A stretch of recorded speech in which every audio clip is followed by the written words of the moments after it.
हाय। संयम कोर्स में हम लोग पहुंच चुके हैं चैप्टर नंबर 5 के लेक्चर नंबर सी पे, यानी कि तीसरा लेक्चर है ये कॉम्प्लेक्स नंबर में। अब तक हमने मॉडुलस ऑफ कॉम्प्लेक्स नंबर तक के कॉन्सेप्ट को समझ लिया है। हमने लास्ट लेक्चर में कॉन्जुगेट एंड मॉडुलस की प्रॉपर्टीज़ के आधार पर कुछ क्वेश्चंस को डिस्कस किया था। आज हमें आगे बढ़ना है और हमें देखना है geometrical representation of a complex number, और उसके बाद argument of a complex number और फिर properties of argument of a complex number end of course कुछ क्वेश्चंस भी। लेट अस सी। तो समझते हैं geometrical representation of a complex number. Suppose कीजिए हमारे पास कोई एक कॉम्प्लेक्स नंबर गिवन है z, जिसके पास रियल पार्ट है a, this is your real part of z, and b को हम कहेंगे इमेजिनरी पार्ट ऑफ z। इतना आपको पता है। तो आपको ये ध्यान होगा, जब हमने सेकेंड चैप्टर किया था तो वहाँ मैंने ऑर्डर्ड पेयर डिस्कस किया था। ऑर्डर्ड पेयर क्या होता है? किसी भी दो नंबर को या दो मैथमेटिकल ऑब्जेक्ट को एक ऑर्डर में लिखा जाए तो वो ऑर्डर्ड पेयर कहलाता है। एक ऑर्डर्ड पेयर को हम किसी कार्टेशियन प्लेन के अंदर पॉइंट की तरह ट्रीट कर सकते हैं। तो यहाँ भी अगर देखा जाए तो कॉम्प्लेक्स नंबर के दोनों पार्ट्स को लेके एक ऑर्डर पेयर बनाया जा सकता है। मेरे कहने का मतलब ये है कि अगर मैं a, b को एक ऑर्डर पेयर एज्यूम करूं, तो अब इस a को हम समझेंगे कि वो x कोऑर्डिनेट है एंड b को समझेंगे कि y कोऑर्डिनेट है। तो इस तरीके से अगर हम एक कॉम्प्लेक्स नंबर के कॉरस्पॉन्डिंग किसी पॉइंट को, मान लेते हैं कि ये पॉइंट है कैपिटल Z, इस पॉइंट को इस कार्टेशियन प्लेन में जैसे ही लोकेट करेंगे तो ये प्लेन अब ये x और y प्लेन नहीं कहलाएगा, ये कहलाएगा real axis and imaginary axis plane, और इसका नाम होता है, एक्चुअली हम इसे कहते हैं आर्गन प्लेन या फिर कॉम्प्लेक्स प्लेन। तो this is our complex plane, जहां हम किसी कॉम्प्लेक्स नंबर को लोकेट करते हैं, या फिर आर्गन प्लेन या आर्गन डायग्राम। तो अगर मान लेते हैं कि ये जो x एक्सिस है ये रियल पार्ट ऑफ z को कैरी करता है, और जो पहले y एक्सिस था वो अब कैरी करेगा सारे इमेजिनरी पार्ट ऑफ z को।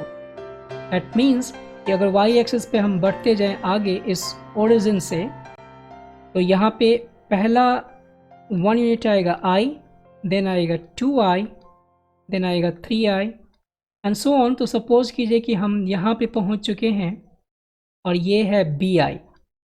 इस तरीके से अगर मैं ऐसा एक्स एक्सिस पे मूव करूं, और सपोज कीजिए कि मैंने 1 यूनिट लेंथ लिया, देन 2 यूनिट लेंथ लिया एंड सो ऑन, और सपोज कीजिए कि मैं यहाँ पे पहुँच के पाया कि ये a है, तो अगर मैं इस a और b i के कॉरस्पॉन्डिंग कोई पॉइंट लोकेट करना चाहता हूँ, तो this point will be a, b, और ये कॉरस्पॉन्ड करता है इसको z is equal to a plus b i को। तो इस तरीके से किसी भी कॉम्प्लेक्स नंबर को आप एक प्लेन के अंदर रिप्रेजेंट कर सकते हो, और उस प्लेन को कहा जाएगा कॉम्प्लेक्स प्लेन या फिर आर्गेंट प्लेन। ऑलराइट, तो कुछ एग्जांपल्स देखते हैं और उसमें हम देखेंगे कि कैसे, कहाँ पे लोकेशन होगा कौन कौन से कॉम्प्लेक्स नंबर का। तो यहाँ पे हमने कुछ एग्जाम्पल में लिए हैं।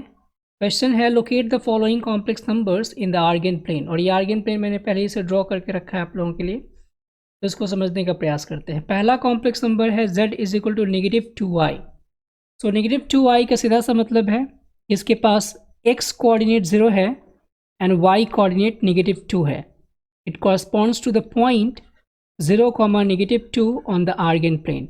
0, -2 का मतलब होगा कि वो y एक्सिस पे होगा लेकिन 2 यूनिट नीचे, तो मैं इस पॉइंट को कहूँगा 0, -2, यानी कि जो कॉम्प्लेक्स नंबर z की बात हो रही है वो यहाँ पे अप्लाई करेगी। सेकेंड वाले, ये फर्स्ट का आंसर था। सेकेंड वाले के लिए हम यहाँ चलते हैं, x इज इक्वल टू 4, तो ये क्या डिनोट करेगा? इट इज जस्ट 4, 0, क्योंकि इसका रियल पार्ट x है और इमेजिनरी पार्ट 0 है, तो ये कहाँ होना चाहिए? रियल एक्सिस पे, और ये 4 यूनिट होगा। ये रियल एक्सिस है यानी कि रियल पार्ट ऑफ z है, ये इमेजिनरी पार्ट ऑफ z है, तो ये पॉइंट होगा 4, 0, और इसलिए ये पॉइंट बताएगा किस कॉम्प्लेक्स नंबर को, एक्स कॉम्प्लेक्स नंबर को। अब ये 3 4 5 6 इनको भी देख लेते हैं यहाँ पे। तीसरा है, इसको मैं थर्ड के लिए यूज़ करूँगा। इसमें कहा गया है 3 + 2y, ये कॉरस्पॉन्ड करेगा किसको, 3, 2 को। तो 3 यूनिट आपको जाना है रियल एक्सिस पे एंड 2 यूनिट जाना है इमेजिनरी एक्सिस पे। So what you get here is 3, 2 और ये कॉम्प्लेक्स नंबर है Z1 जो बताएगा 3 + 2i कॉम्प्लेक्स नंबर को। Z2 क्या है, -1 + 4i, so we have to go leftward x axis पे यानी कि रियल एक्सिस पे, और इमेजिनरी एक्सिस पे कितने यूनिट जाना है, 4 यूनिट। सो -1, 4 यहाँ पे कहीं होगा और ये पॉइंट है कौन सा, Z2, ये है फोर्थ वन। फिफ्थ वन पूछा गया है क्या, Z3 -2, -2, तो आप अब समझ चुके हो, मैं डायरेक्टली लिख सकता हूँ, ये हो गया Z3। एंड फाइनली Z4 के लिए 2 - i, that means 2 unit real axis पे and 1 unit down imaginary axis पे। तो 2, -i, -1, ये हो जाएगा Z4, by the way this is Z4। Alright, तो ये कॉम्प्लेक्स नंबर का लोकेशन हुआ। अब इन कॉम्प्लेक्स नंबर के लोकेशन के आधार पे हम इनका ओरिएंटेशन बता सकते हैं। ये real part of Z axis, मतलब रियल Z एक्सेस जो है, रियल एक्सेस, वहाँ से हम इसका क्या बता सकते हैं, इस कॉम्प्लेक्स नंबर का ओरिएंटेशन कि कितने एंगल पे ये इंक्लाइन है। और ये जो एंगल आप निकालते हो उसे हम कहते हैं argument of a complex number. तो उसे समझने का प्रयास करते हैं। तो यहाँ समझने का प्रयास करते हैं कि argument of a complex number क्या है। Argument of a complex number, suppose कीजिए कि हमारे पास कोई एक कॉम्प्लेक्स नंबर है Z इज़ a + i/b, और उसको मैंने लोकेट किया सपोज कि यहाँ पे ये है Z is equal to a + i/b। तो आपको इतना क्लियरली पता है कि अगर मैं इस ओरिजिन से इस Z को ज्वाइन कर दूं तो ये लाइन किसी न किसी एंगल पे इंक्लाइंड होगा इस रियल एक्सिस। ये आपका रियल एक्सिस है और ये imaginary axis. So this is our IMZ and this is real part of। इतना तो क्लियर है। अब ऐसा कहने का मतलब क्या है, ये एंगल एक्स एक्सिस के साथ यानी कि रियल एक्सिस के साथ जो एंगल बनेगा उसे ही हम आर्गुमेंट कहेंगे। तो आर्गुमेंट का अपना नोटेशन है, उसको हम लोग आगे देखेंगे। लेकिन आप ज़रा ये ध्यान दीजिए कि अगर मैं इस ओरिजिन, मान लेते हैं ये O है, तो अगर O से Z का डिस्टेंस फाइंड करना चाहूँ तो OZ क्या होगा, OZ का डिस्टेंस फाइंड करना चाहता हूँ। ऑफ कोर्स ये पॉइंट डिनोट करता है किसका, A, B का, ये Z। तो ये A, B पॉइंट है, इसका मतलब कि हम एक्चुअली ज्योमेट्रिकली कैसे फाइंड कर सकते हैं, ओरिजिन से A, B का डिस्टेंस। तो ये क्या हो जाएगा, square root of A² + B², correct. तो ये आप ध्यान दीजिए कि एक्चुअली कॉम्प्लेक्स नंबर का अगर आप मैग्नीट्यूड फाइंड कीजिएगा तो आपको यही तो मिलेगा। तो इसको हम ऐसे भी तो कर सकते हैं कि mod Z ही ये डिस्टेंस है जो O से Z तक का हमने फाइंड किया, और इस mod Z को हम मान लेते हैं कि वो है R। This is actually our assumption, इसको मैंने मान लिया R, तो कि हम mod Z बार बार नहीं लिखना चाहते। तो अगर इस थीटा को इवेलुएट करना पड़े, अगर कॉम्प्लेक्स नंबर इस फर्स्ट क्वाड्रेंट में है और थीटा को इवेलुएट करना हो, so it is very simple. हम क्या कैसे सोचेंगे, पहले तो हम A को ढूंढ लेते हैं कि A इस R के फॉर्म से, R से कैसे रिलेटेड है। इसके लिए यहाँ Z से एक परपेंडिकुलर ड्रॉप करते हैं इस x एक्सिस पे। तो इस परपेंडिकुलर की जो लेंथ होगी और इस बेस की जो लेंथ होगी, आप इस राइट एंगल ट्रायंगल की मदद से फाइंड कर सकते हो R के फॉर्म में और थीटा के फॉर्म में, इजंट इट। तो ये जो लेंथ होगा ये हो जाएगा कितना, आर कोसाइन थीटा। क्यों, अगर मान लेते हैं कि ये पॉइंट P है, तो इस ट्रायंगल में आपको अगर कहा जाए कि कॉस थीटा लिखिए, तो कॉस थीटा आप क्या लिखोगे, OP डिवाइडेड बाय R, जिससे OP ही तो लेंथ हम फाइंड कर रहे हैं। सो OP की वैल्यू क्या हो जाएगी, R कोसाइन थीटा। लेकिन आप ये ध्यान दीजिए कि OP एक्चुअली क्या है, वो A है। ये जो पॉइंट आपने A कॉमा लिखा होगा, वैसे ही तो लिखा होगा, आपने O से मूव किया होगा रियल एक्सेस के डायरेक्शन में A यूनिट का लेंथ, तो OP की जो लेंथ होगी वो A होगी, यानी कि A हमें मिल गया है R cosine theta. And similarly B की जो वैल्यू होगी वो हो जाएगी R sine theta. So this is B is R sine theta. अब होगा क्या कि अगर आपको कोई कॉम्प्लेक्स नंबर दिया जाएगा, तो ऑफ कोर्स आप इतना तो तय कर ही सकते हो कि उसका R क्या है, क्योंकि कॉम्प्लेक्स नंबर गिवन होगा तो रियल पार्ट और इमेजिनरी पार्ट गिवन होगा, और A और B गिवन होगा, यानी कि हम यहाँ से कॉस थीटा की वैल्यू लिख सकते हैं क्या, A divided by R, and sine theta की वैल्यू लिख सकते हैं क्या, B डिवाइड बाई R। और आप किसी को सॉल्व करोगे तो हमें थीटा की वैल्यू मिल जाएगी, क्योंकि ये दोनों चीज़ें नोन हैं।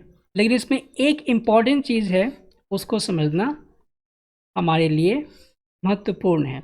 इम्पॉर्टेंट एंड महत्वपूर्ण सेम चीज़। तो कॉम्प्लेक्स नंबर अगर अलग अलग कोऑर्डिनेट में चला जाए, तो यहाँ पे उसके आधार पे हम थीटा को डिसाइड करेंगे। तो पहले ये समझते हैं कि अगर कॉम्प्लेक्स नंबर अलग अलग कोऑर्डिनेट में जाता है तो थीटा पे क्या प्रभाव पड़ेगा। Let's try to understand it. उसके लिए हम फिर से उन्हीं चारों एग्जाम्पल्स पे चलते हैं जहाँ मैंने पहले से ही 4 कॉम्प्लेक्स नंबर ड्रॉ करके लोकेट करके रखे हैं। तो ये एक्चुअली 6th का आंसर था। तो होगा क्या, मान लीजिए कि मैंने इसको ओरिजिन से फिर से ज्वाइन कराया, इसको भी ओरिजिन से ज्वाइन कराया, इससे भी ओरिजिन से ज्वाइन कराया, एंड देन फाइनली इसको भी। तो सपोज कीजिए कि हमें इस कॉम्प्लेक्स नंबर का आर्गुमेंट फाइंड करना हो, तो ज्योमेट्रिकली आपको क्या करना पड़ेगा, ज्योमेट्रिकली आप यहाँ से एक एंगल ड्रॉ कीजिएगा उस लाइन तक, तो ये हो जाएगा थीटा। यहाँ पे इस इस कॉम्प्लेक्स नंबर के लिए, चूँकि सेकेंड क्वाड्रेंट में चला गया है, फिर से आप यहीं से इसको ज्वाइन कराओगे, मीन्स रोटेट कराओगे एंगल को वहाँ तक, उस लाइन तक, तो ये इसका आर्गुमेंट होगा। एंड देन फाइनली इसके लिए आपको यहाँ से फिर से मूव करना पड़ेगा, this is theta, and fourth one के लिए ये थीटा। आप देखिए कि कॉम्प्लेक्स नंबर की 4 ही स्थिति हो सकती है ना, कॉम्प्लेक्स नंबर की इन्हीं चारों में से कहीं ना कहीं लोकेट होगा, या तो फर्स्ट, सेकंड, थर्ड या फोर्थ क्वाड्रेंट में। ऑफ कोर्स कोई भी पॉइंट ऐसा ही लोकेट होता है। तो अब ये थीटा की जो वैल्यू होगी वो चारों स्थिति में अलग अलग हो सकती है, क्योंकि इस स्थिति में जो एंगल होगा वो लेस देन 90 होगा, मतलब 0 से 90 के बीच में होगा, 0 से तो बड़ा होगा ही ऑफ कोर्स। इस स्थिति में जो एंगल होगा ये 90 से बड़ा होगा लेकिन 180 से कम होगा, इजंट इट। थीटा इस स्थिति में है 90 डिग्री से बड़ा एंड 180 डिग्री से कम। इस स्थिति में क्या होगा भाई, थीटा की वैल्यू 180 से ज़्यादा और 270 से कम। तो इसको मैं अगर रेडियन में लिखना चाहूँ तो लिखूँगा क्या, पाई से ज़्यादा एंड 3π/2 से कम, just for a change of taste. Okay, हमने यहाँ पे डिग्री में लिखा, यहाँ रेडियन में लिखा।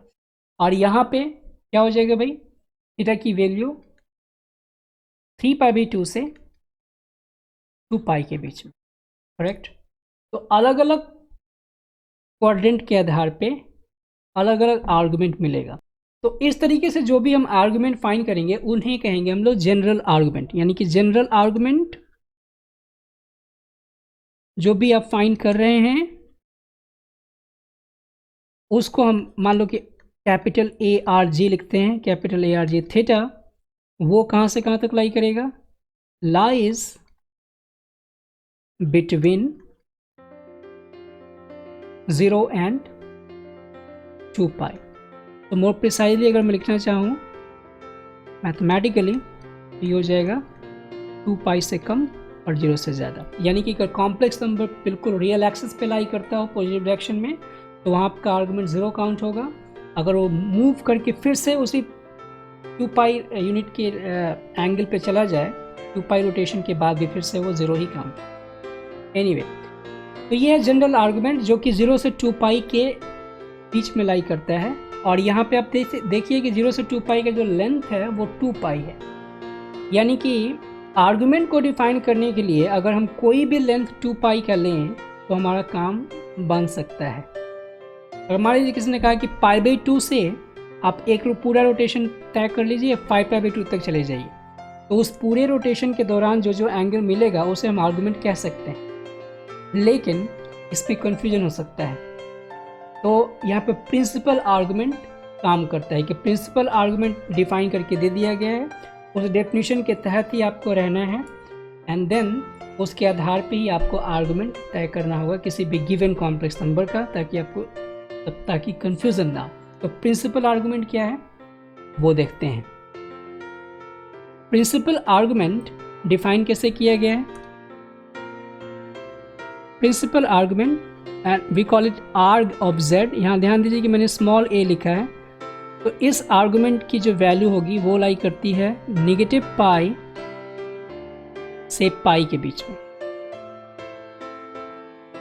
मतलब ये कि अब जो भी कॉम्प्लेक्स नंबर थर्ड या फोर्थ क्वाड्रेंट में लाई होंगे उनके एंगल का मेजरमेंट, तो उनके आर्गुमेंट का मेजरमेंट अपोजिट डायरेक्शन में रोटेट करके जाके करना होगा। इसको समझते हैं फिर से उन्हीं सभी एग्जाम्पल्स के थ्रू। तो ये हमारे पास ये एग्जाम्पल्स थे, तो मैं क्या करता हूँ कि इनको कर लेता हूँ यहाँ से copy, and then I will give the idea कि इनको हम कैसे समझेंगे। अभी तक जो आपने यहाँ पे ये आपको दिख रहा है ये क्या है? General argument. लेकिन सपोज कीजिए मैंने कलर चेंज किया इसके लिए, and for that let me change the colour with green. और यहाँ से अगर आप इस Z1 की बात करो, ये फर्स्ट क्वाड्रेंट में है, तो आप अभी भी देख रहे हो थीटा की वैल्यू 0 से 90 के बीच में, ये होने के चाहिए -π से पाई के बीच में। यानी कि आर्गुमेंट ऑफ Z की वैल्यू अगर डिग्रीज की बात करूँ तो -180 डिग्री से लेके +180 डिग्री के बीच में लाई करना चाहिए। तो ये तो पहले से ही इसको फुलफिल कर रहा है क्योंकि वो है इसके रेंज में, ये भी है। लेकिन ये भाई साहब पाई से ऊपर चले गए हैं, जबकि चाहिए क्या?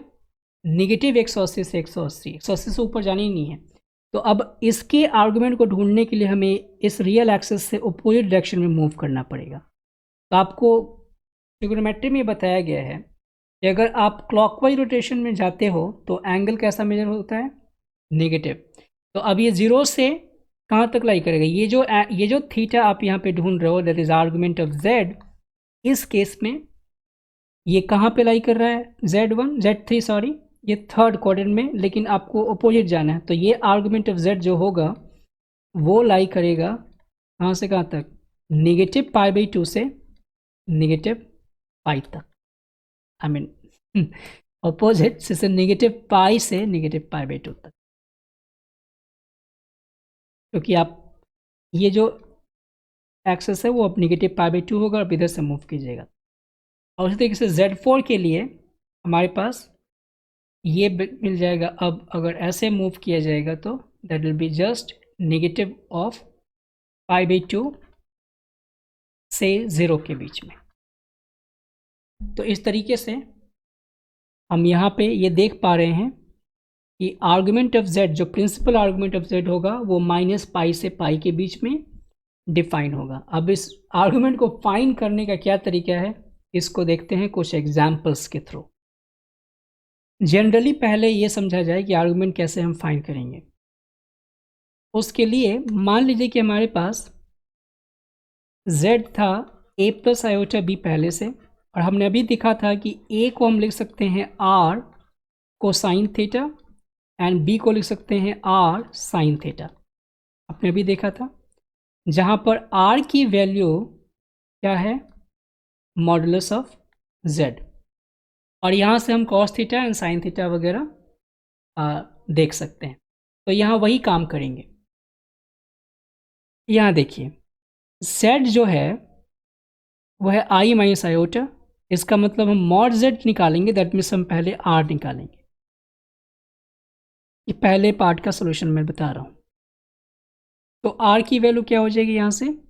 √2 इसलिए यहाँ पे ए की वैल्यू क्या है, ए की वैल्यू है -1। अब देखिए रियल पार्ट है -1 और इमेजिनरी पार्ट है 1, तो -1 को हम किससे इक्वेट करेंगे, √2 कोसाइन थीटा से, और b की वैल्यू क्या है 1, इसको किससे इक्वेट करेंगे, √2 साइन थीटा से। इसका मतलब आपने ये पाया कि साइन थीटा की वैल्यू आ रही है 1/√2 एंड कोसाइन थीटा की वैल्यू आ रही है -1/√2। ऑलराइट, तो मैं क्यों कह रहा था उस समय कि दोनों डिफरेंट वैल्यूज दे सकते हैं, अब यहाँ समझने का प्रयास कीजिए। मान लीजिए आपने बिना किसी विचार के या फिर बिना किसी ऑब्जर्वेशन के इसको सॉल्व करने का प्रयास किया, तो यहाँ से थीटा की वैल्यू आप क्या लिख सकते हो, π/4, और यहाँ कॉस थीटा नेगेटिव है, तो आप सोचो कि ये सेकेंड क्वाड्रेंट में जाएगा तो, या फिर थर्ड क्वाड्रेंट में जाएगा, तो उसके आधार पे आप सेकेंड क्वाड्रेंट में चले जाओगे एंड सेकेंड क्वाड्रेंट में आप निकालोगे, तो थीटा की वैल्यू क्या लिख सकते हो आप, यहाँ पे लिख सकते हो थीटा की वैल्यू 3π/4 या फिर 5π/4, और यहाँ पे आप लिख सकते थे क्या, π/4 भी लिख सकते हो या फिर 3π/4 भी लिख सकते हो। तो ज़रा विचार कीजिए, आपने जैसे ही इन दोनों वैल्यूज़ को लिखा दोनों के लिए, यहाँ पे डिफरेंट वैल्यू, मान लो कि π/4 और 3π/4 का कॉम्बिनेशन लोगे तो डिफरेंट आ जाएगा, लेकिन आप यहाँ ध्यान दीजिए 3π/4 एंड 3/4 कॉम्बिनेशन सेम आ रहा है, तो वही सेम लेना है, लेकिन हर बार तो ऐसा हम नहीं करेंगे ना, तो उसी के लिए इस कॉम्प्लेक्स नंबर के लोकेशन का होना ज़रूरी है। कैसे, कॉम्प्लेक्स नंबर किस क्वाड्रेंट में है, आप यहाँ ध्यान दीजिए, इस कॉम्प्लेक्स नंबर का रियल पार्ट नेगेटिव है एंड इमेजिनरी पार्ट पॉजिटिव है। यहाँ देखिए this is actually a is -1, तो ये क्या है नेगेटिव और b is positive, so real part negative and imaginary part positive, यानी कि सेकेंड क्वाड्रेंट में लाई करना चाहिए। एंड सेकेंड क्वाड्रेंट के लिए आपको एंगल तो ऐसे ही मूव करना पड़ेगा ना 0 से पाई के बीच में जाने के, यानी कि सेकेंड क्वाड्रेंट में साइन थीटा कैसा होता है positive and cosine theta negative, यानी कि जब इनमें से जो भी फाइंड करेंगे हम सेकेंड क्वाड्रेंट के थीटा के आधार पे करेंगे।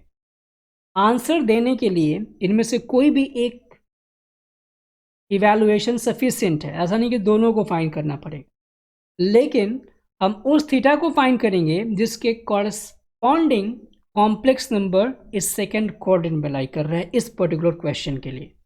तो यहाँ पे अगर साइन थीटा को यूज करके कीजिएगा तो यहाँ पे पहले ही आप लिख दीजिए कि theta is in second quadrant, theta actually theta is lies between 0 and π/2 से पाई के बीच में, और z जो है वो है सेकेंड क्वाड्रेंट में। तो इसलिए हम जब थीटा फाइंड करेंगे इस बात को ध्यान में रखेंगे कि हम π/2 से पाई वाले एंगल के लिए फाइंड कर रहे हैं। तो लिखेंगे sine theta is equal to 1/√2 and 1/√2 के लिए तो रेफरेंस एंगल, आप ट्रिग्नोमेट्री वाले चैप्टर्स पे जाइए और उसको भी देखिए, आपको ये सब आइडिया मिल जाएगी रेफरेंस एंगल क्या होता है एंड सो ऑन। तो 1/√2 के लिए रेफरेंस एंगल आएगा π/4, लेकिन हम चाहते हैं कि ये सेकेंड क्वाड्रेंट में जाए, इसलिए हम इसको लिखेंगे sine theta is equal to sine pi minus π/4 and so what we get is theta is equal to e/4। तो इस तरीके से हमने पाया कि हमें cos theta is equal to -1/√2 evaluate करने की जरूरत नहीं पड़ेगी, चाहे तो आप इसको भी कर सकते हो, you will get the same answer. तो आपने समझ लिया कि ये जो a और b के जो साइन हैं रियल पार्ट इमेजिनरी पार्ट के, वही डिसाइड करते हैं कि कॉम्प्लेक्स नंबर का आर्गुमेंट क्या होगा। ऑलराइट, अब बाकी के क्वेश्चंस को भी जल्दी जल्दी हम लोग ट्राई कर लेते हैं। एंड बाय द वे एक शॉर्ट ट्रिक भी है कॉम्प्लेक्स नंबर के आर्गुमेंट को फाइंड करने के लिए, तो वो भी हम लोग डिस्कस करेंगे। सबसे पहले ये देखते हैं, तो ये है w is equal to 1/2 plus 1/i times √3/2। तो यहाँ पे a की वैल्यू है 1 एंड सो 1 को इक्वेट करना है किससे, r को साइन थीटा से, हमेशा आपको ध्यान देना ये, और b की वैल्यू है √3/2 और a की वैल्यू है 1/2। राइट इट अगेन, इसको मैं थोड़ा सा ऊपर कर दूं, और यहाँ a की वैल्यू है 1/2 और ये है r कोसाइन थीटा, b की वैल्यू है √3/2 इज r साइन थीटा, और यहाँ r की वैल्यू क्या है 1/2 के स्क्वायर प्लस √3/2 का स्क्वायर रूट। ये कितना हो जाएगा 3/4 और ये 1/4, 4/4 दैट इज 1। अब r की वैल्यू 1 आ चुकी है, इसका मतलब हम सीधे लिखेंगे cos theta is equal to 1/2 and sin theta is equal to √3/2। अब ये दोनों पॉजिटिव हैं, sin theta and cos theta दोनों पॉजिटिव, तो दोनों पॉजिटिव किस क्वाड्रेंट के लिए होगा? That means theta is lying between 0 and π/2, that's it. तो इससे आप सीधे पता लगा सकते हो कि थीटा की वैल्यू क्या हो जाएगी π/3, और यही हमारा आर्गुमेंट आ गया। That means argument of z, argument of not z, argument of w is equal to π/3। I hope आपने इसको समझ लिया होगा। क्वेश्चन नंबर 3 देखते हैं। क्वेश्चन नंबर 3 में पूछा गया है negative of 2y, alpha given है नेगेटिव ऑफ 2y। तो फिर से आप सोचिए, यहाँ पे a की वैल्यू है 0 और 0 को इक्वेट करेंगे किसके साथ? r कोसाइन थीटा के साथ, और b की वैल्यू गिवन है negative 2i, not negative 2i, this is negative 2 only, negative 2, और इसको इक्वेट करेंगे नेगेटिव r साइन थीटा से। r की वैल्यू क्या होगी भाई? r की वैल्यू मैग्नीट्यूड इसका is the magnitude of alpha, तो ये तो हो जाएगा केवल 2। इसका मतलब कि इसको पहले मैं नीचे कर दूं, उसके बाद मैं मतलब बताऊंगा। इसका मतलब ये कि यहाँ से अगर आप r की वैल्यू 2 रखोगे सो हमें मिलेगा कोसाइन थीटा, मैं इससे कर रहा हूँ, की वैल्यू तो 0 ही मिलेगी, और साइन थीटा की वैल्यू मिल जाएगी -1। अब यहाँ ध्यान दीजिए, अगर कोसाइन थीटा 0 करके देखते हैं तो आपका आंसर मिलता है क्या? π/2, लेकिन क्योंकि साइन थीटा -1 है तो साइन थीटा -1 कहाँ होगा? 3π/2 पे नहीं, आपको जाना है कैसा? उल्टा, तो क्या होगा? -π/2 पे। आप समझ रहे हो मैं क्या कह रहा हूँ? आप वैसे भी सोच सकते हो कि -2i जो कॉम्प्लेक्स नंबर होगा वो यहाँ पे होगा, और इस कॉम्प्लेक्स नंबर के लिए चूंकि अब इस लाइन पे है, आपको ऐसे मूव करना होगा, यानी कि आप π/2 यूनिट का मेजरमेंट ले रहे हो लेकिन नेगेटिव डायरेक्शन में, इसलिए इन दोनों कॉम्बिनेशन से क्या मिल रहा है? थीटा की वैल्यू मिलनी चाहिए -π/2, और ये हमारा हो जाएगा argument of alpha is -π/2, that is principal argument. Okay, तो आपने ये देखा कि अगर कोई कॉम्प्लेक्स नंबर आपके इमेजिनरी एक्सिस पे लाई करता है, तो अगर पॉजिटिव डायरेक्शन में लाई करेगा, मान लीजिए कि यहाँ पे 2i होता, तो इस कॉम्प्लेक्स नंबर का आर्गुमेंट क्या होता है? अगर मैं पूछूं डायरेक्टली कि आर्गुमेंट ऑफ दिस 2i, तो आपका जवाब होना चाहिए था π/2, लेकिन यहाँ आर्गुमेंट ऑफ -2i मतलब नेगेटिव डायरेक्शन में लाई करेगा इमेजिनरी एक्सिस पे, तो ये हो जाएगा हमेशा -π/2। ये आपको ध्यान में रखना है। लास्ट एग्जाम्पल इस कॉम्प्लेक्स मतलब इस आर्गुमेंट वाले का, इसका z1 इज इक्वल टू 4, इसको और मैं नीचे कर दूं पहले। ओके, तो z1 इज इक्वल टू 4 का क्या होगा भाई? आप सीधे रूल के हिसाब से जाइए ताकि आपको ये समझ में आए। वैसे आप ज्योमेट्रिकली तो बता ही सकते हो कि इसका आर्गुमेंट क्या होना चाहिए। तो आप अगर रूल के हिसाब से जाओगे so what you get is कि केवल इसका रियल पार्ट है, दैट मीन्स कि हम कंपेयर करेंगे a की वैल्यू, मीन्स a की वैल्यू 4 है एंड हम इसको कंपेयर करेंगे r cos थीटा से, isn't it? और b की वैल्यू क्या है? 0, और ये है r sin थीटा। अब यहाँ ध्यान दीजिए कि r की वैल्यू तो 4 है ना भाई? जब r की वैल्यू 4 है तो यहाँ से cos थीटा की वैल्यू क्या आ जाएगी? cos theta is equal to 4 and 4, तो आ जाएगा 1, एंड साइन थीटा की वैल्यू आ जाएगी 0। cos 1 and sine 0, you know that कहाँ पे होना चाहिए? 0 पे। आप यहाँ देखिए कॉम्प्लेक्स नंबर अगर ये 4 की बात की जा रही है, तो अगर आप इसी लाइन से मेजरमेंट शुरू करते हो, इसका मतलब कि आपको यहाँ से कोई मूवमेंट नहीं मिला है। दैट मीन्स कि थीटा की वैल्यू क्या होनी चाहिए, 0। तो इस कॉम्प्लेक्स नंबर का आर्गुमेंट हो जाएगा 0। उसी तरीके से अगर कोई complex number negative real axis पे लाई करता, मान लीजिए -4, तो हम अगर आर्गुमेंट ऑफ -4 पूछते तो क्या आंसर होता, आपको यहाँ से ऐसे मूव करना होता ना।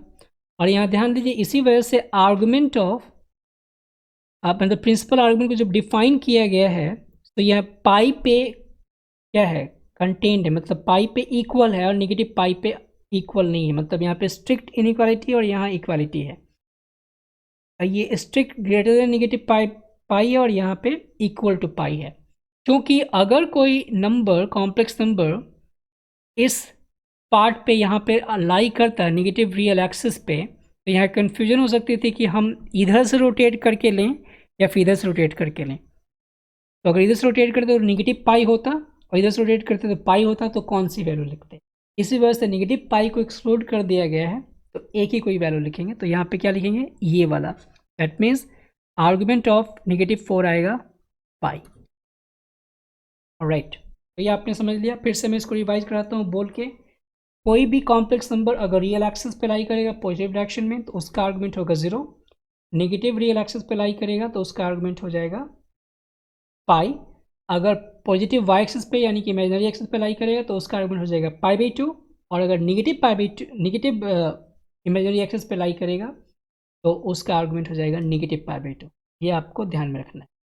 अब ये तो हुई बिल्कुल एक बिगिनर लेवल की बात, और एक्चुअली बहुत सारे स्टूडेंट्स इस प्रैक्टिस को नहीं करते हैं कि चीज़ों को समझ के और एक अलग तरीके से मैथमेटिक्स को अप्रोच करके किया जाए। सिंपल तरीका है कॉम्प्लेक्स नंबर के आर्गुमेंट को फाइंड करने के लिए, एक रेडीमेड गाइडलाइन बहुत सारे बुक्स में दे रखा है tan अल्फा वाला, तो वो भी मैं अभी आपको बता देता हूँ। वो रेडीमेड गाइडलाइन क्या है, बिना किसी सिर पैर के, बिना किसी चीज़ को समझे हुए, और उस गाइडलाइन के आधार पे आप किसी भी कॉम्प्लेक्स नंबर का आर्गुमेंट आसानी से फाइंड कर सकते हो। Let's also understand that thing. Guideline क्या है भाई, सिंपल। आपको करना क्या होता है, it is actually I can just write method to find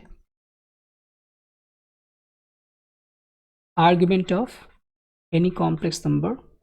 तो मेथड टू फाइंड आर्गुमेंट, उसके लिए सबसे पहले आपको करना क्या चाहिए कि कोई भी कॉम्प्लेक्स नंबर गिवन होगा, मान लीजिए z is equal to a plus iota b, तो इस कॉम्प्लेक्स नंबर के लिए आपको इसका रियल और इमेजिनरी पार्ट पहचानना होगा। तो इट्स वेरी सिंपल। तो हम यहाँ पे पहले लिखेंगे लेट, कोई भी एक एंगल मानते हैं, उसको रेफरेंस एंगल हम कहेंगे। तो मान लीजिए beta is any acute angle, any acute angle, an acute angle, कुछ भी आप एन अक्यूट एंगल लिखिए, an acute angle such that tan beta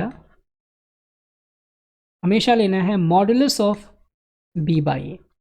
modulus means absolute value of b by A. मतलब ये कि कोई कॉम्प्लेक्स नंबर अगर दे रखा होगा तो उस कॉम्प्लेक्स नंबर का रियल पार्ट इमेजिनरी पार्ट चाहे कुछ भी हो, पॉजिटिव नेगेटिव, ये फाइनली आना चाहिए पॉजिटिव। और इसके बाद ऐसा लिखते ही आप बीटा की जो वैल्यू निकालोगे, क्योंकि ये एक्यूट एंगल कहा गया और यहाँ मॉडुलस भी कह दिया, डबल मतलब ये एम्फेसिस दोबारा है, क्योंकि जब आपने एक्यूट एंगल कहा तो आप जो भी फाइंड करोगे उससे ये बीटा की वैल्यू एक्यूट ही आनी चाहिए। बाय द वे कैलकुलेशन के हिसाब से यहाँ पे मॉड लेना जरूरी था। एनीवे, तो यहाँ से आप क्या करेंगे, दूसरे स्टेप में फाइंड बीटा, और मेक श्योर कि जो बीटा आप फाइंड करोगे इस पॉजिटिव वैल्यू के लिए फाइंड करोगे तो बीटा हमेशा होनी चाहिए कैसा, एक्यूट एंगल, यानी कि 0 से 90 के बीच में लाई करना। तो यहाँ पे मैं उसको लिख देता हूँ कि बीटा जो भी लाई करना चाहिए वो 0 से 90 के बीच में लाई करना है। थर्ड, अब इतना करने के बाद आप क्या कीजिएगा कि जो भी कॉम्प्लेक्स नंबर गिवन होगा उसका लोकेशन देखिएगा कि वो किस क्वाड्रेंट में लाई करता है। So I will just write locate the complex number, I'm just writing in which quadrant. ये आपको अपने आप से पूछना है, quadrant इस quadrant, अपने आप से पूछना है कि ये किस क्वाड्रेंट में लाई करेगा।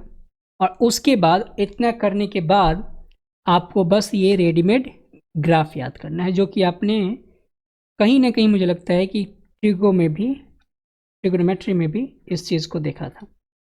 अब मान लेते हैं कि आर्गुमेंट ऑफ कॉम्प्लेक्स नंबर हमें फाइंड करना था, क्या हमें फाइंड करना था argument of z, that is let's say theta, ये फाइंड करना था।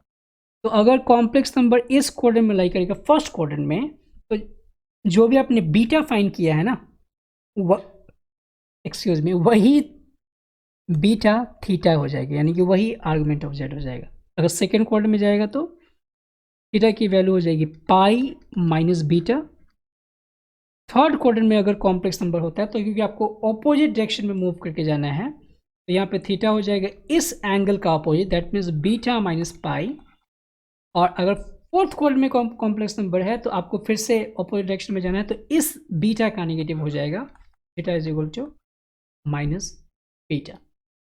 तो ये आपको रूल फॉलो करना है। यहाँ ध्यान देना है कि हर एक क्वाड्रेंट में कॉम्प्लेक्स नंबर का साइन अलग अलग है, मतलब रियल इमेजिनरी पार्ट का, उसके आधार पे इसको हम लोग तय करेंगे कि कोई कॉम्प्लेक्स नंबर किस क्वाड्रेंट में लाई कर रहा है एंड सो ऑन। तो मैं क्या करता हूँ, यहाँ से ये आई थिंक 2 एग्जाम्पल ले लेता हूँ और इसको फिर देखते हैं कि आंसर इससे निकल के आ रहा है कि नहीं, जो हमने यहाँ पे फाइंड किया था।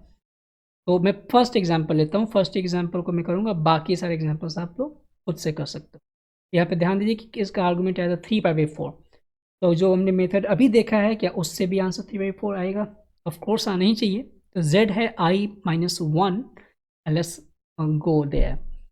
उसके लिए फिर से इस क्वेश्चन को मैं नीचे कर दूँ, इसको हम लोग सबसे लास्ट में डिस्कस करेंगे। तो हमारे पास कॉम्प्लेक्स नंबर है z is equal to, not z, what was that, okay z ही था, i-1, और इस कॉम्प्लेक्स नंबर का हमें फाइंड करना है आर्गुमेंट ऑफ z। रूल क्या कहता है भाई, सबसे पहले आपको अज्यूम करना होगा एक कोई एंगल बीटा जो एक्यूट हो और tan beta is equal to b by A. तो कॉम्प्लेक्स नंबर आपको पता है कि b क्या है एंड a क्या है, इज सो सिंपल।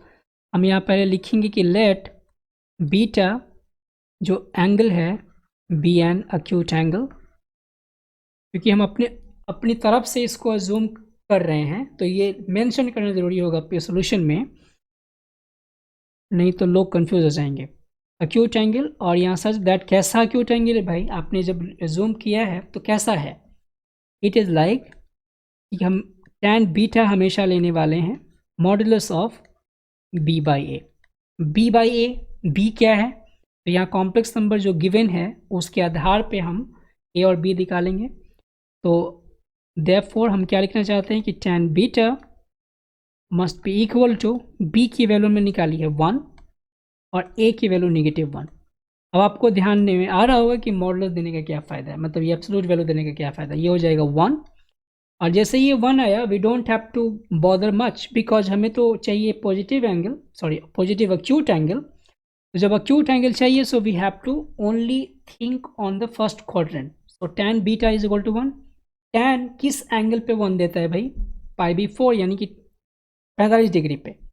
तो बीटा की वैल्यू हम लिख देंगे सीधे π/4, आप चाहे रेडियन में लिखिए चाहे डिग्री में, उससे कोई फ़र्क नहीं पड़ता। ये बार बार परेशान कर, इसको और नीचे कर दे। ओके, अब क्या करेंगे, अब कॉम्प्लेक्स नंबर का आप देखिए, ये तो हमने एंगल फाइंड कर लिया ना। अब रूल क्या कहता है, एंगल फाइंड करने के बाद लोकेट द कॉम्प्लेक्स नंबर किस क्वाड्रेंट में है। तो ये जो कॉम्प्लेक्स नंबर हमने हमारे पास गिवन है, ये कॉम्प्लेक्स नंबर किस क्वाड्रेंट में है, हम यहाँ लिखेंगे z इज i-1, और यहाँ हमने इस बात को ऑब्जर्व किया कि इस कॉम्प्लेक्स नंबर का जो रियल पार्ट है वो है -1, जो कि लेस देन 0 है, and imaginary part of complex number जो कि है 1, और ये पॉजिटिव। इसका मतलब कि complex number lies in which quadrant, second quadrant, second quadrant, और सेकेंड क्वाड्रेंट में कॉम्प्लेक्स नंबर लाई करने के बाद हम क्या करेंगे, therefore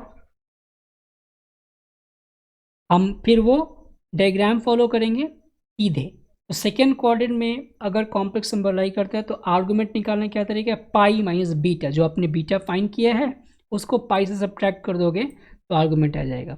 therefore double therefore argument of z, जो कि हम थीटा लिख सकते हैं, वो है पाई माइनस बीटा, और इसलिए जो हम आर्गुमेंट ढूंढना चाहते थे वो आ गया क्या, pi minus pi by 4, and that is a pi by 4। Alright, तो यहाँ भी आपने देखा कि वैसा ही हमारा आर्गुमेंट आया है। तो जो भी आपको मेथड उचित लगे आप उससे ट्राई कीजिएगा। तो पहला वाला मेथड था ये वाला, r is equal r cos theta वाला जो भी है, ये NCERT बुक के हिसाब से है, और ये बाकी जितने भी अदर गाइड बुक्स हैं, हेल्पिंग बुक हैं, उनमें ऐसा दे रखा है। मेरा प्रयास था कि मैं आपको बिल्कुल बेसिक कॉन्सेप्ट बता सकूं कि आर्गुमेंट निकालने का तरीका क्या है, आर्गुमेंट का ज्योमेट्रिकल सेंस क्या है, एंड सो ऑन। अब देखते हैं आर्गुमेंट की कुछ प्रॉपर्टीज, और उन प्रॉपर्टीज उससे पहले ये क्वेश्चन एंड उसके बाद प्रॉपर्टीज पूछा गया है, find the principal argument of the complex number z is equal to 1 minus iota 1 plus iota root 3। तो किसी भी कॉम्प्लेक्स नंबर का अगर आर्गुमेंट फाइंड करना हो तो सबसे पहले आपको उस कॉम्प्लेक्स नंबर का a एंड b यानी कि real part and imaginary part पता होना चाहिए, तभी तो आप tan beta is equal to magnitude of p by a से आगे प्रोसीड करोगे, अगर हम दूसरा वाला मेथड अप्लाई कर रहे हैं आर्गुमेंट को फाइंड करने के लिए। तो यहाँ हम सबसे पहले इस कॉम्प्लेक्स नंबर को इसके स्टैंडर्ड फॉर्म में लिखेंगे ताकि उसका b और a पता लग सके। तो यहाँ पर z गिवन है 2 times 1 minus i divided by 1 plus iota root 3, और इसके डिनोमिनेटर के कॉन्जुगेट से मल्टीप्लाई और डिवाइड करेंगे। So what we get is 1 minus iota root 3 divide by 1 minus iota root 3। अब मल्टीप्लाई करते हैं न्यूमरेटर को, so what we get is 2 times, यहाँ सावधानी से करना होगा, 1 times 1 is 1, and then minus iota root 3, and then minus iota and plus iota squared root 3, and divided by, यहाँ हो जाएगा 1 square that is 1, and minus iota squared हो जाएगा -1, और ये हो जाएगा +3। ये आप लोग चेक कर लीजिएगा, आपको समझ में आ गया होगा मैं उम्मीद करता हूँ। अब आगे देखते हैं इसमें क्या होने वाला है।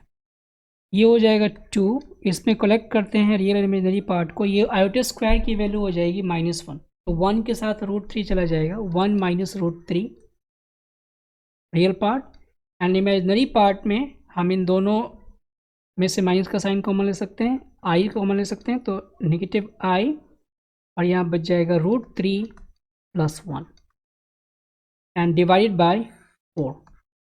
फिर इस z को सिंप्लीफाई कीजिएगा, 2 से 4 कैंसिल होने के बाद हो जाएगा 1 minus root 3 divide by 2 and minus root 3 plus 1 by 2 iota, ऐसे लिख सकते हैं। ये हमारा कॉम्प्लेक्स नंबर आ चुका है। अब इस कॉम्प्लेक्स नंबर में a की वैल्यू और b की वैल्यू आपको पता है, तो हम यहाँ पे a पहले डिसाइड करेंगे, वो क्या है 1 माइनस रूट 3 बाई 2, और b की वैल्यू क्या है negative of root 3 plus 1 by 2। आप ध्यान दीजिए, मैं अलग अलग लेके बता रहा हूँ ताकि आपको क्लियरली पता चले कि उसका साइन क्या होगा। आप बताइए तो इसका साइन क्या होगा, जरा सोचिए। इसका साइन होगा नेगेटिव, क्योंकि आप देखिए 1 में से रूट 3 आप सब्ट्रैक्ट कर रहे हो, तो रूट 3 जो नंबर होगा 1 से बड़ा होगा, तो a लेस देन 0 है, और रूट 3 प्लस 1 बाई 2 आप करोगे तो पॉजिटिव आएगा, उससे माइनस आएगा, तो ये भी लेस देन 0 है, दोनों लेस देन 0 है। तो अगर हम tan बीटा लेते हैं आर्गुमेंट फाइंड करने के लिए, वो आप जो कुछ भी है लिखना लिख लीजिएगा, let beta be an acute angle, so that tan beta is this, और यहाँ क्या होगा रूट 3 +1/2, हम इमेजनरी पार्ट ले रहे हैं, and divided by 1 minus √3/2 imaginary part, real part ले रहे हैं। अब आप ध्यान दीजिए, अगर मैं चाहूँ कि इसको थोड़ा सिमेट्रिक करके देखूँ तो यहाँ √3 मतलब माइनस में से इसको कोई पॉजिटिव में चाहिए हमेशा, तो अगर मैं माइनस का साइन यहाँ से कॉमन ले लूँ तो जो आंसर आएगा मतलब मॉडुलस हटाने के बाद वो पॉजिटिव आना चाहिए, क्योंकि फाइनली हमें ये पूरा पॉजिटिव चाहिए। तो अगर ये 1 माइनस √3 रखोगे तो वो एक निगेटिव संख्या देगा, इसलिए हम इसको जब सिंप्लीफाई करेंगे फर्दर मॉड हटाने के बाद तो लिखेंगे क्या, √3 + 1 डिवाइड बाई √3 - 1। यहाँ ध्यान दीजिए मैंने किया क्या है, ये 1 माइनस √3 में पता था कि ये नेगेटिव क्वांटिटी है, तो मैंने √3 - 1 लिख दिया, क्योंकि फाइनली हमें मॉड से हटाना है इसको पॉजिटिव नंबर, क्योंकि -5 का मॉड 5 ही होगा एंड 5 का मॉड 5 ही होगा, तो हमें तो फाइनल आंसर चाहिए पॉजिटिव। आई होप आपने समझ लिया। अब इसके बाद हमें चाहिए बीटा की वैल्यू, इसके लिए इसको सिंप्लीफाई करना पड़ेगा। अब यहाँ पे ट्रिग्नोमेट्री काम करेगा, आपने ट्रिग्नोमेट्री अच्छे तरीके से किया है तो आई होप कि आप इसको कर लोगे। अब इसमें क्या करना होगा मैं समझा देता हूँ। √3 + 1 √3 - 1, यहाँ पे अगर हमारे पास ऐसा फ्रैक्शन दिख रहा है तो कहीं ना कहीं एक टेम्पटेशन है, कुछ ये हिंट दे रहा है कि हम tan a + b का फॉर्मूला अप्लाई करने का कोशिश करें। तो tan a + b लाने के लिए यहाँ √3 से आप डिवाइड कीजिए, न्यूमरेटर को भी और डिनोमिनेटर को भी, तो हो जाएगा 1 + 1/√3, डिनोमिनेटर में हो जाएगा 1 माइनस, और यहाँ पे 1 हम इसको ऐसे ही छोड़ देंगे and 1/√3। Now you got the idea ये क्या होने वाला है, ये बन जाएगा 1 दैट इज π/4, और यहाँ भी 1 π/4, और ये π/6 tan π/6 रहता हो जाएगा tan π/4 plus tan π/6 divided by 1 minus tan π/4 times tan π/6, correct. और ये क्या है भाई, ये है formula tan a + tan b का, tan a + b का, यानी कि tan π/4 प्लस π/6। इससे बीटा की वैल्यू अब इसको ऐड करोगे तो ये हो जाएगा 5π/12, तो बीटा की वैल्यू आ जाएगी 5π/12। लेकिन अब कॉम्प्लेक्स नंबर किस क्वाड्रेंट में है, कॉम्प्लेक्स नंबर है थर्ड क्वाड्रेंट में। ऐसा क्यों, बिकॉज दोनों पार्ट नेगेटिव हैं। तो यहाँ लिखेंगे क्या, since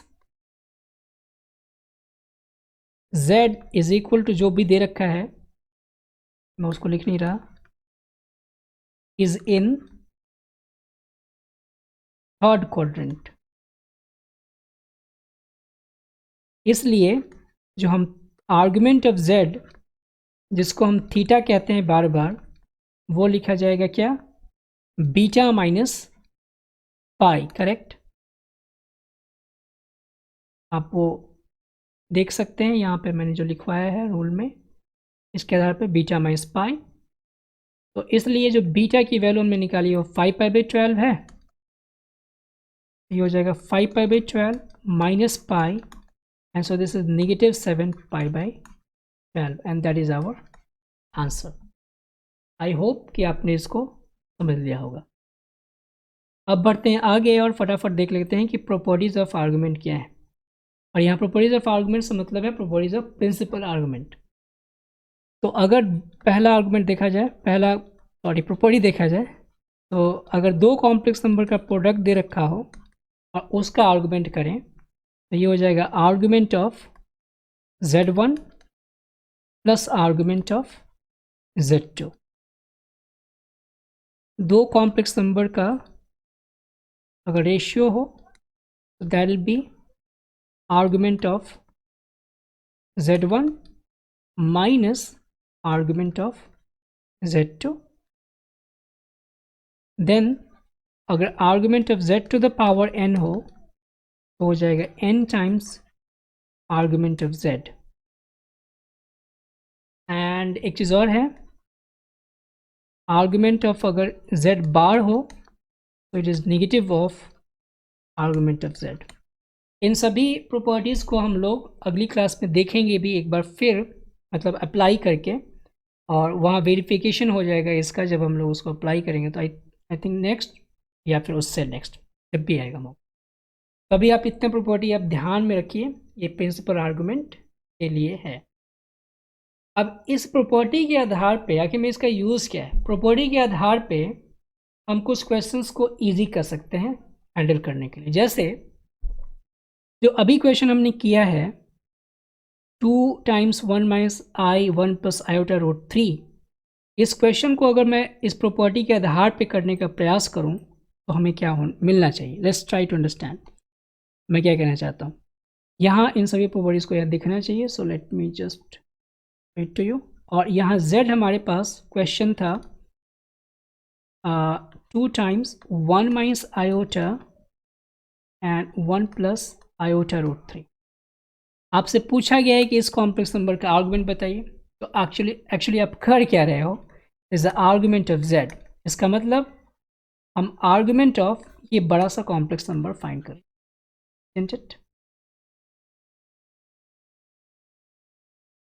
Yes, it is. Alright. अब आप ध्यान दीजिए, अगर मैं इस पूरे कॉम्प्लेक्स नंबर में इन सभी प्रॉपर्टीज को अप्लाई करने चलूँ तो ये देखिए पूरा ऊपर का एक कॉम्प्लेक्स नंबर है, इसको मैं ऐसे भी तो लिख सकता हूँ ना, argument of 2 minus 2 iota and divide by 1 plus iota root 3। इसका मतलब केवल ये दो पार्ट में बट गया। किस प्रॉपर्टी के आधार पे, सेकेंड वाली प्रॉपर्टी पे। क्या बट गया भाई, that is argument of 2 minus 2 iota and minus argument of 1 plus iota root 3। तो यहाँ पर हमें केवल अब इन दोनों का अलग अलग आर्गुमेंट फाइंड करना है, और इसमें अब उस तरह का लफड़ा नहीं मिलेगा जहाँ हमने root 3 minus 1/2 and so on उस तरह की चीज़ों को हैंडल किया था। तो इसके आर्गुमेंट को फाइंड करने के लिए अब सिंपल, यहाँ पे इमेजिनरी पार्ट क्या है -2 और रियल पार्ट क्या है 2। तो tan बीटा को आप सीधे इक्वेट करोगे डायरेक्टली इसके साथ, -2/2 के मॉड के साथ। तो यहाँ आ जाएगा 1 और बीटा की वैल्यू आ जाएगी क्या 5/4। और थीटा जो आर्गुमेंट हम इसका ढूंढना चाहते हैं, मान लेते हैं कि इसका आर्गुमेंट मैं θ1 लिखता हूँ, कि दो अलग अलग यहाँ पे कॉम्प्लेक्स नंबर्स की बात हो रही है। तो इसको क्या लिखूंगा, क्योंकि वो किस कोऑर्डिनेट में है भाई, positive real part, negative imaginary part, किस कोऑर्डिनेट में जाएगा, फोर्थ कोऑर्डिनेट में, करेक्ट। तो ये हो जाएगा -π/4। और दूसरे पार्ट की बात करते हैं, यहाँ पे फिर से आप यहाँ पे tan बीटा लिखोगे कोई, और यहाँ हो जाएगा क्या √3/1 का मॉड, यानी कि √3, जिससे बीटा की वैल्यू आ जाइए सीधे π/3। और ये किस कोऑर्डिनेट में है, ये है फर्स्ट कोऑर्डिनेट में। तो θ2 जब आप फाइंड करोगे ये हो जाएगा सीधे π/3। तो अगर मैं इस पूरे कॉम्प्लेक्स नंबर का जब आर्गुमेंट ढूंढना चाहता था, it was 2 minus 2 iota divide by 1 plus iota root 3। तो हमें करना क्या पड़ेगा, सीधे θ1 माइनस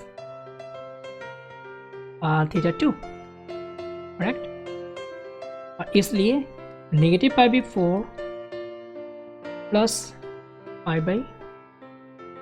सॉरी नॉट प्लस, यहाँ माइनस है बीच में, तो -π/3 क्या आएगा देख लीजिए, -7π/12। और ये आपका आंसर आ चुका है। समझे, अगर आर्गुमेंट की प्रॉपर्टी आपको ध्यान में है तो आप इजीली क्वेश्चंस को हैंडल कर सकते हैं। आई होप कि आपने इसको समझ लिया होगा। तो प्रॉपर्टीज ऑफ आर्गुमेंट के बारे में कुछ और बातें करेंगे हम लोग जब भी आगे के lectures. Alright, so that's it for today. आज हमने आर्गुमेंट के बारे में समझा और प्रॉपर्टीज ऑफ आर्गुमेंट के आधार पे क्वेश्चन भी डिस्कस किया, और ये समझा कि प्रॉपर्टीज ऑफ आर्गुमेंट कितना पावरफुल और प्रोफाउंड है। नेक्स्ट लेक्चर में हम लोग करेंगे polar form of the complex number, और उस पर आधारित कुछ क्वेश्चंस भी देखेंगे, और साथ ही Euler form of the complex number. And then उसके बाद हम लोग करेंगे geometrical interpretation of a complex number, जहाँ पर इन सभी प्रॉपर्टीज़ कॉन्जुगेट की, मॉडुलस की और आर्गुमेंट की प्रॉपर्टीज़ को आधार मान के कुछ क्वेश्चंस डिस्कस किया जाए, मीन्स मिक्स्ड प्रॉपर्टीज़ के आधार। So till then you have to keep doing mathematics with Sanyam.